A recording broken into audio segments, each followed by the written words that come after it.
કે આવકારો મીઠો આપજે સાહેબ. આમાં આખા ભજનમાં ક્યાંક દેવાની વાત નથી આવી. અને દેવાની વાત એટલે આપણે રૂપિયા જ સમજ્યા છે. રૂપિયા નહીં, ઘણું દેવાનું છે જો માણસને દેવું હોય તો. કોઈને સાચી સલાહ આપો. બસમાં બેઠા હો, નાનું છોકરું તેડી બેન દીકરી ચડે એની જગ્યા આપી દો, મોટું ડોનેશન છે. કોઈ સુરદાસ હાલ્યા જતા હોય, ઘર જોડતું હોય તેનું બાવડું પકડીને ઘીરે મૂકી આવો, હે, એ પણ મોટું ડોનેશન છે. કાંઈ પૈસો ન હોય પણ પૈસા વાળાને ઘીરે કોઈક આંગળી ચીંધી કે તમે ન્યા જાઓ તમને મદદ કરશે, એ બહુ મોટું ડોનેશન છે સાહેબ. અને રૂપિયા તો હોય તો આપીએ, નકર આપણે ચડી પેન માથે ઉતરી બાંધીને કોકને ઘીરે આંટા મારતા હોય, ત્યાં ક્યાં દેવાની વાત આવે છે. એક વાત મને ગમે, અમુક વાતો છે ને કાયમ ગમે સાહેબ. આ હું કહું છું ને વાત, કાયમ હું કહું કાયમ ગમે સાહેબ. મને ગમે એટલે તમને ગમે છે. હા, કલાકારને પોતાને ગમે ને, કલાકાર પોતે પોતાને સાંભળે ને તો બધા એને સાંભળે. આ એવું છે આ બધું ખરેખર. એક ભાઈ ઓસરીમાં બેઠા હતા, એમાં કૂતરું ઘરમાં ગયું પણ ગયું એવું પાછું બોલ્યું. કૂતરાને આઘાત બહુ લાગ્યો, બઠિયા કાન કરી ગયું, પરસેવ રેબજેબ થઈ ગયું.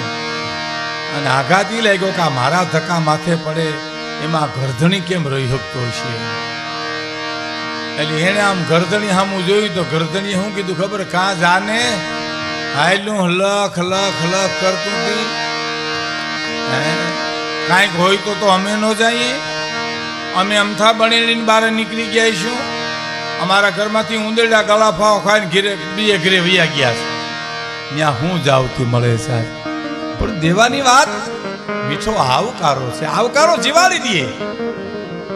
ડાયો માણસ દર્દીની ખબર કાઢવા જાય એટલે અડધું દર્દ લેતો આવે. લ્યો, એકાદી સારી વાત કરે ને એક બે દ્રષ્ટાંત આપે, કોની દવા લે ને તેજ ફરી ગયું, તને લાગુ પડી ગઈ ને એવી હારી હારી વાતો કરે, પેલો મોજમાં આવી જાય ગયો. અને ઘણા એ નથી જાતા ડેલી ડોકા તાણે, હું ઢોલિયા ઢાળ્યા લે, ઢોલિયા ઢાળ્યા મરવા પડ્યા. પાછું શું કે ખબર? કાલ તો તપેલામાં વીછી આટા મારે એમ ગામમાં આટા મારતા હતા. આ દાખલો આપ્યો વીછીનો. તપેલામાં વીછી આટા મારે એમ ગામમાં ઘુમરા મારતા હતા. વળી આજ શું થયું? તો કે એટેક આવ્યો. કેટલામો? તો કે બીજો. તો કે હવે એક રહ્યો. આ હારું થઈને બોલાવ્યો તને અહીંયા. એક આવે દુઃખ પડે, એક આવે દુઃખ જાય, એક વિદેશ ગયા ને વિહરે, બીજો પાહી નો પોહાય. આનંદ કે કર્મ આનંદ, આ તો માણે હે માણે હે ફેર. એક લાખું દેતા ન મળે અને બીજો ત્રાંબી આવે. બહુ મોટી વાત છે સાહેબ. તોરલ કે દેશ ફરી વિદેશ ફરી, માળું મળ્યા લખચાર, પણ જીણ દીઠે મુકા નેણા ઠરે, હું માળું જો પીયો ડકાળ. એ માણસને મળી અને માણસને મોજ આવે એવા માણસનો તોરલ કે દુકાળ પડ્યો છે. કુમાર કોલેજ રાજકોટની એના જ્યારે ખાતમૃત્યુ ભવા હતા ત્યારે ઘણા સૌરાષ્ટ્રના રજવાડા આવ્યા હતા સાહેબ. એમાં જસદણથી આલા ખાતર પણ આવ્યા હતા. અને કોઈએ ચૂનો નાખ્યો, કોઈ સિમેન્ટ નાખ્યો, પણ આલા ખાતરે એક ખોબે રાણી સાહેબ રૂપિયા નાખ્યા હતા સાહેબ. સોનામોર નાખ્યા હતા, સોનામોર નાખ્યા હતા. રાણીના સાપ રૂપિયા નહીં, સોનામોર નાખ્યા હતા. અને કોઈએ પ્રશ્ન પૂછ્યો આલા ખાચરને કે આમ કેમ? તો કે આ કોલેજમાંથી કોઈ એન્જિનિયર થાય, કોઈ વકીલ થાય, કોઈ ડોક્ટર થાય, પણ આ હોનામર એટલા માટે નાખું આમાંથી કોઈક દાતારે થાય સાહેબ. નીકળ્યા એન્જિનિયર વકીલ, એના કરતા આ દેશને દાતારોની વધારે જરૂર છે. હે એટલે તો ત્રાપ જ કરે લખ્યું છે કે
વાળને મોઢે તું મુઠ્ઠી શેણ નાખતો જાજે અને તને કંઈક મળ્યું હોય તો આપતો જાજે. એમ તારા દિવસો પૂછી અને કોઈ દુખી આવે તો એને આવકારો મીઠો આપે. આની પાછળ મારે એક વાત કરવી છે એટલે હું આ વાત કરું છું.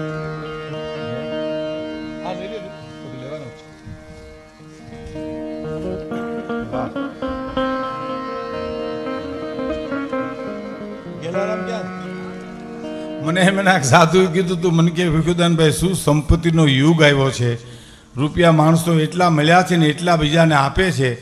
અમારા વખતે અમે ભજન ગાતા ને બબે ત્રણ દી રાતું સુધી ઉજાગરા કરે કબજિયાત થઈ જાય પણ કોઈ 5 રૂપિયા દેતું નહીં હોય. 5-10 રૂપિયા દે તો કબજિયાતની દવા લઈને સાહેબ. પણ આજે યુગ સારો છે અને ભગવાને માણસને સંપત્તિ આપી છે. અને એક મારે તમને વાત કરવી છે. ડોંગરેજ મહારાજ એમ કહેતા કે આ સંપત્તિ તમને સગવડતા આપે, શાંતિ નો આપે, પણ શાંતિ તો આપે આ પૈસોથી તમે કોઈના આહુડા લૂઈ નાખો, આ પૈસેથી કોઈ ગરીબ વિદ્યાર્થીની ફી ભરી દો, આ રૂપિયાથી કોઈ ભૂખ્યા માણસને પેટમાં કે ખવડાવો તો તમને શાંતિ મળે. આ રૂપિયાને સદરસ્તે વાપરો તો